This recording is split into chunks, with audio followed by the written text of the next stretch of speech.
Hey everybody, welcome back to another episode of Daily Doc Talk. I am Dr. Drew Timmermans, and today I wanted to talk a little bit about something that's been coming up more recently for me, and I just wanted to share it with you guys.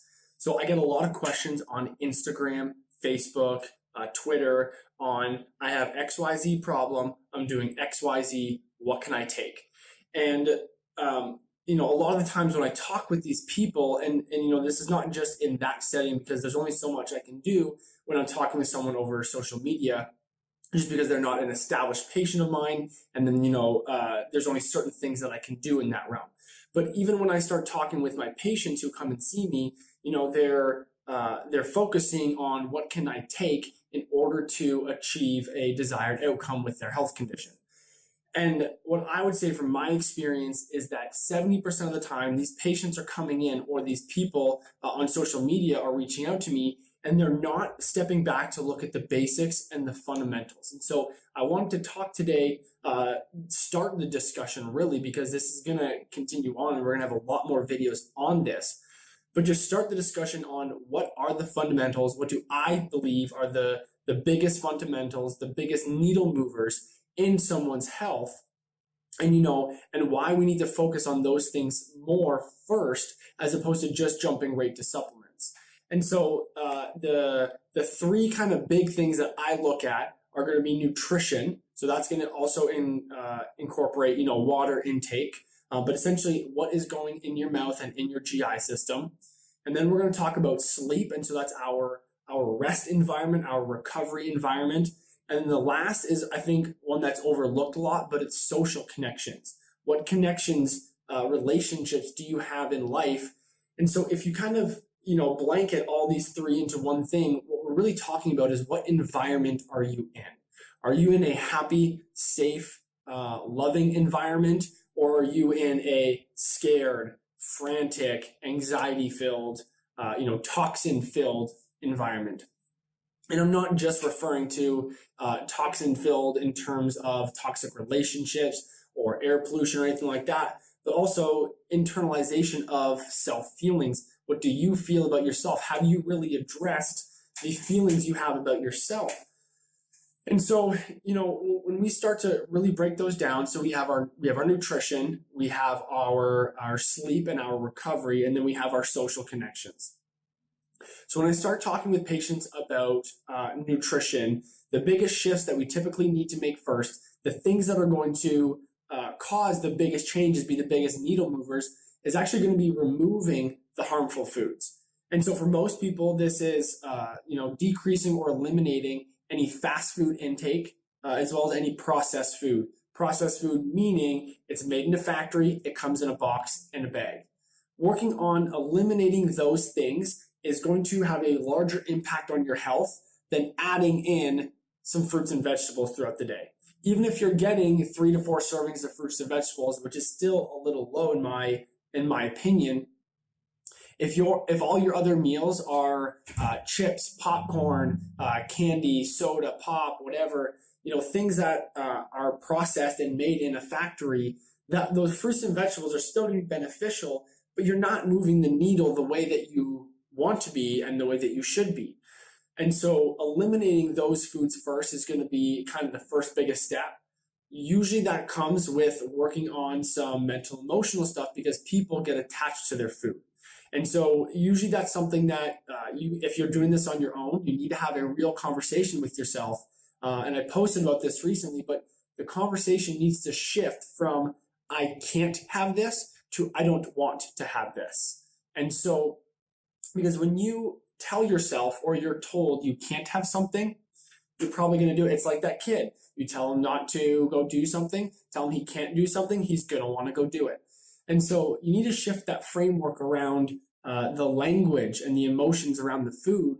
And you need to, convince yourself and just make that decision that you don't want to go and eat McDonald's because it can contribute to some of your health symptoms.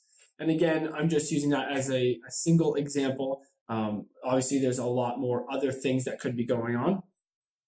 So that's going to be kind of the first thing I want to talk about with nutrition in terms of food choices. If you're already at that stage and you're looking for the next stage, something you can consider doing is looking at incorporating some more organic fruits and vegetables into your diet. I like to use the Clean 15 and the Dirty Dozen list from the EWG, the Environmental Workers Group.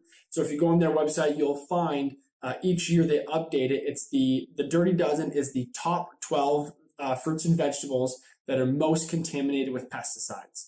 And then the Clean 15 is going to be the least. And so if you're shopping, it's good to use the Dirty Dozen list so that you can purchase those organic, and then the rest you don't always have to worry about.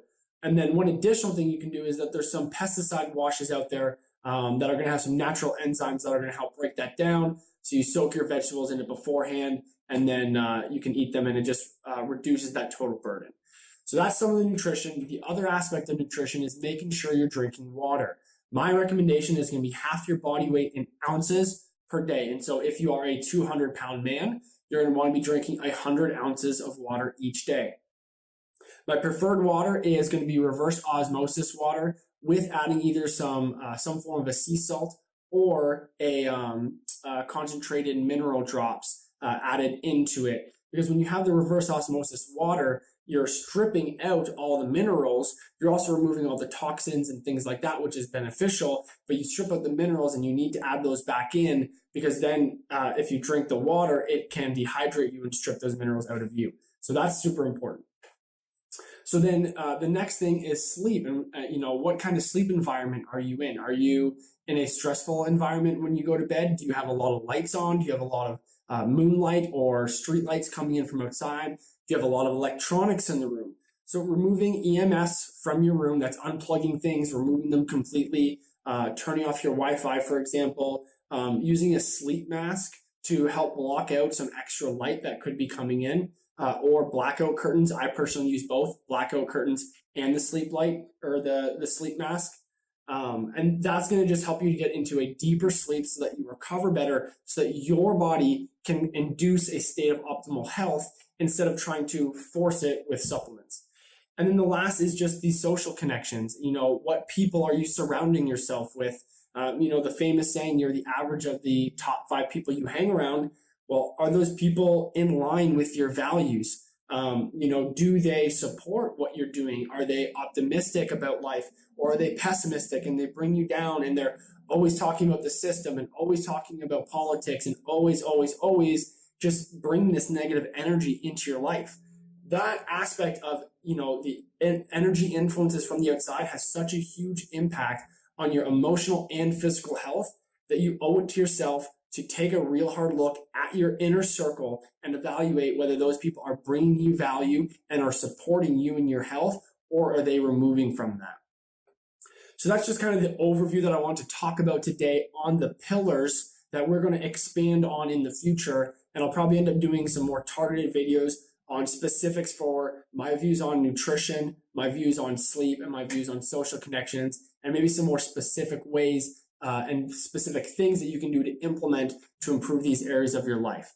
So moral of this story is, please don't just jump to supplements. Really take a step back, look at the hard issues that are surrounding your environment and what you can do to adjust and change that. Thank you everyone for tuning in. This has been a fun journey so far. And if you're on YouTube, please hit like, subscribe, and share. And I will see you guys next time.